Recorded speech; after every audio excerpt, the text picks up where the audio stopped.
Hello everybody. As most of you know, my name is Gareth Steed and I am the Partnerships Coordinator here at Jakarta Nanyang School. We are currently in uncharted territory. With the COVID-19 outbreak, it's forced us into social distancing, it has forced business closures, it has forced school closures. However, during this difficult time, it is vital that we continue with a sense of normalcy, and this includes the education of our students, of your children. Here at JNY, we will continue with the education programs for our students, and we have set up online and at home learning programs so that they can continue with their education. I fully understand that this is putting an awful lot of pressure on parents and students. Trust me, it's putting an awful lot of pressure on us as teachers as well. But we are here to help as much as we can. This is why I've created this video, to try and help take some of this pressure off of you as parents, off of you as students, and to help you to understand the learning process and what you need to put in place at home to help with the education of students. So how can parents help? Well, the most important thing is children need routine. Any psychologist will tell you that routine offers students boundaries and security. This allows them to grow. Build a timetable for your child. Make sure that they get up at a set time every day, that they know what tasks they need to perform every day, and that they go to bed at a set time. This is especially vital for the younger members of our community. We will provide academic timetables for the students to follow, but this is only half of it. And the routine that is normally instilled during school time needs to be adhered to. Take into account when you're building a timetable, these academic timetables that we're setting. This is an example, one that I use with my daughter, who's in kindergarten. I build in relaxation time, play time, and work time, as well as exercise time. As we are all in social distancing at the moment, and we are by nature social creatures, especially children, social interaction is vital.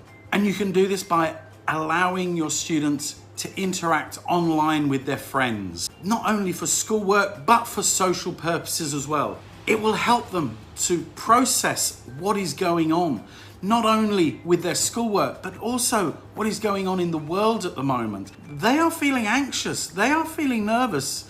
Even the really young ones don't understand why they can't go to the mall and play, why they can't go out and play with their friends, and you need to help them to understand this. Set guidelines and rules around social media, but don't limit them just to social media for work.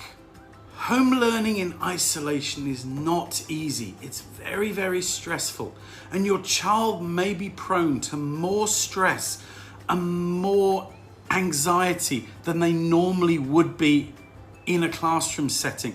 And they may struggle to cope. They may struggle to understand the lessons that they are having to learn.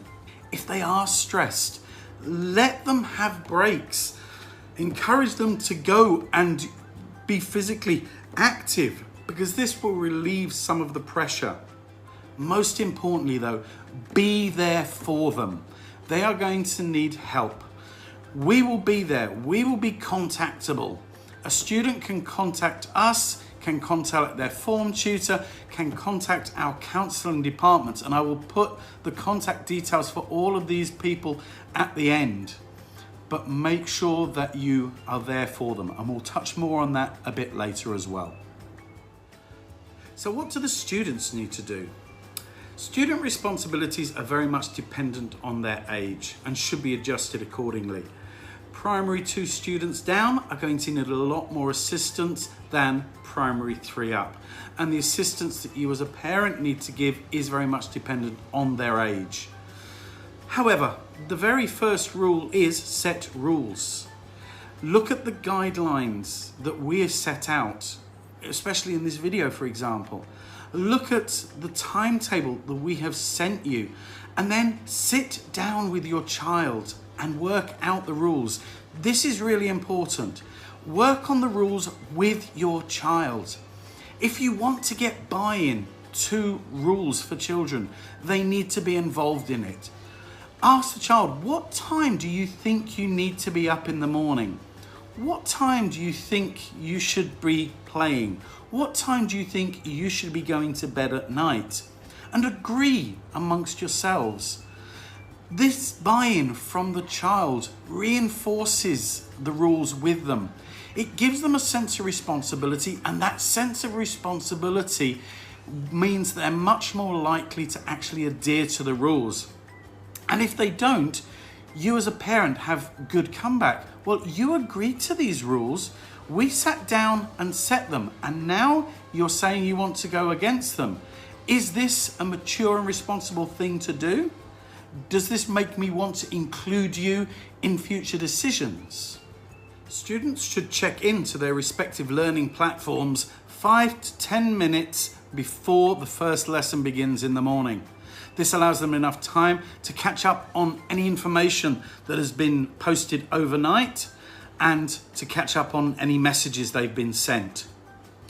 Students should complete all tasks they are given as they would in school. Honestly, on time, and to the very best of their ability.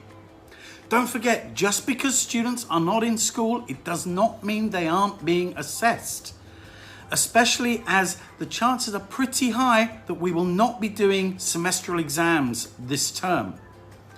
Therefore, there will only be probably one assessment for this term, but students are still expected to have an annual passing grade of 50% or above to progress through to the next academic year.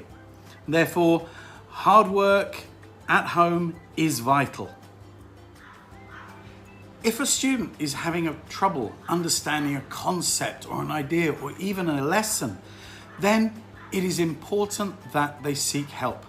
Active communication is vital during online learning, and teachers can offer advice, they can offer support and help to students who need it.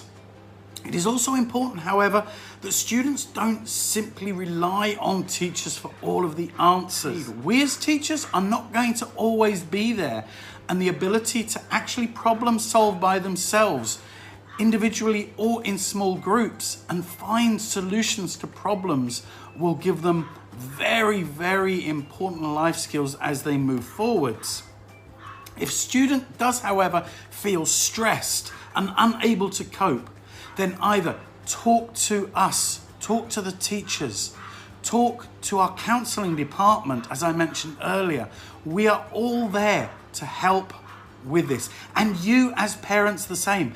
If you need somebody to talk to us. So how do we establish routines and expectations? The school will have provided you with a schedule or a timetable of learning by now.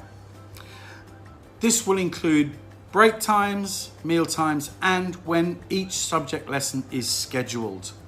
It is important that these schedules are adhered to. Some of these lessons will be done face-to-face using video conferencing software. That said, not every single lesson will need face-to-face contact, and some lessons will require the student to continue with work that had been set in the previous lesson.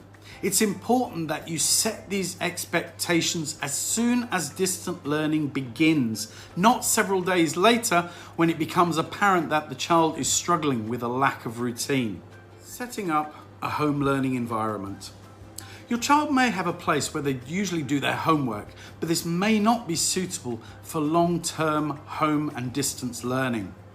The perfect place should be a family space, not a bedroom.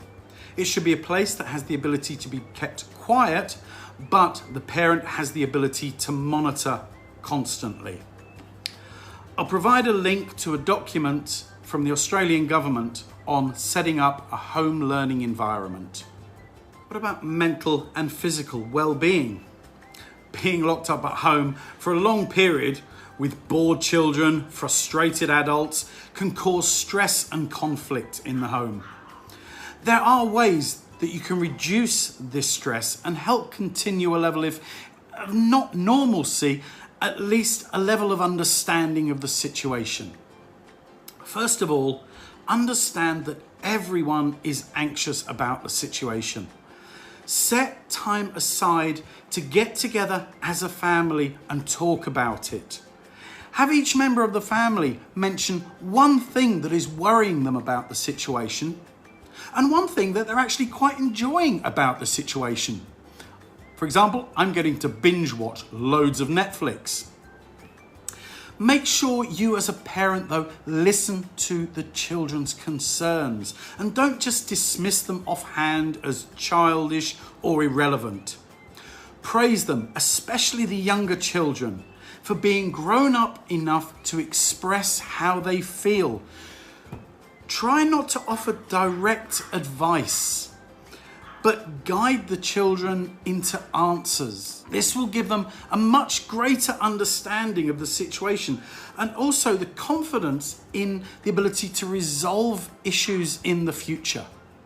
Physical well-being is really important, and exercise regularly as a family.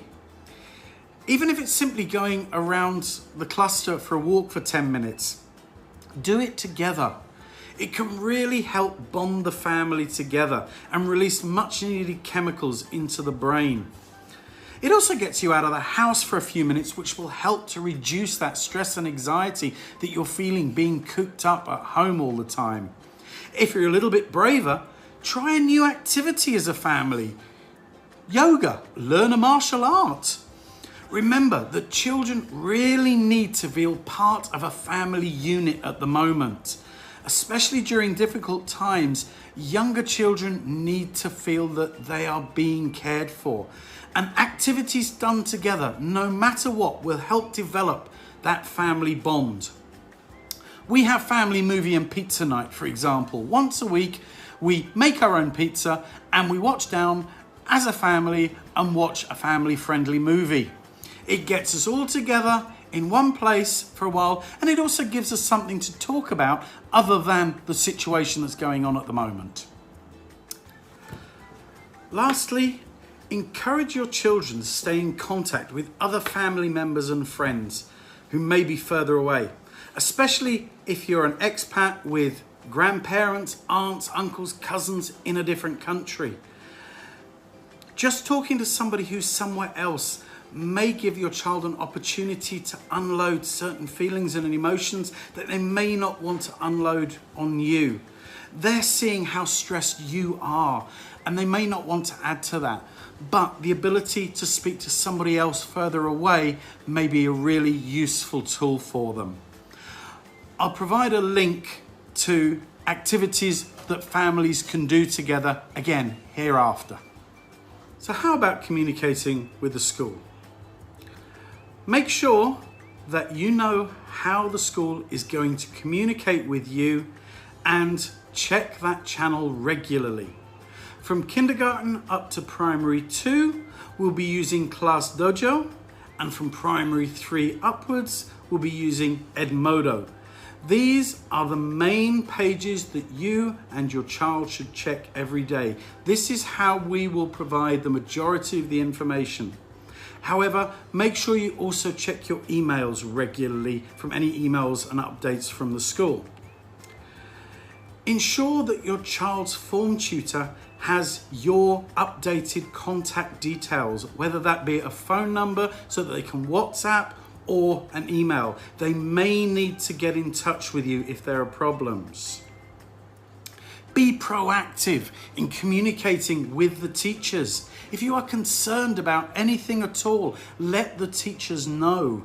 But remember, we are also under a great deal of pressure and stress. Most of us have children at home and are trying to continue with the education at the same time. So please be patient with us. Please, when you are communicating with us, be respectful, be patient and be to the point. We will get back to you as soon as we can, but do understand we are dealing with children at home and your children at the same time.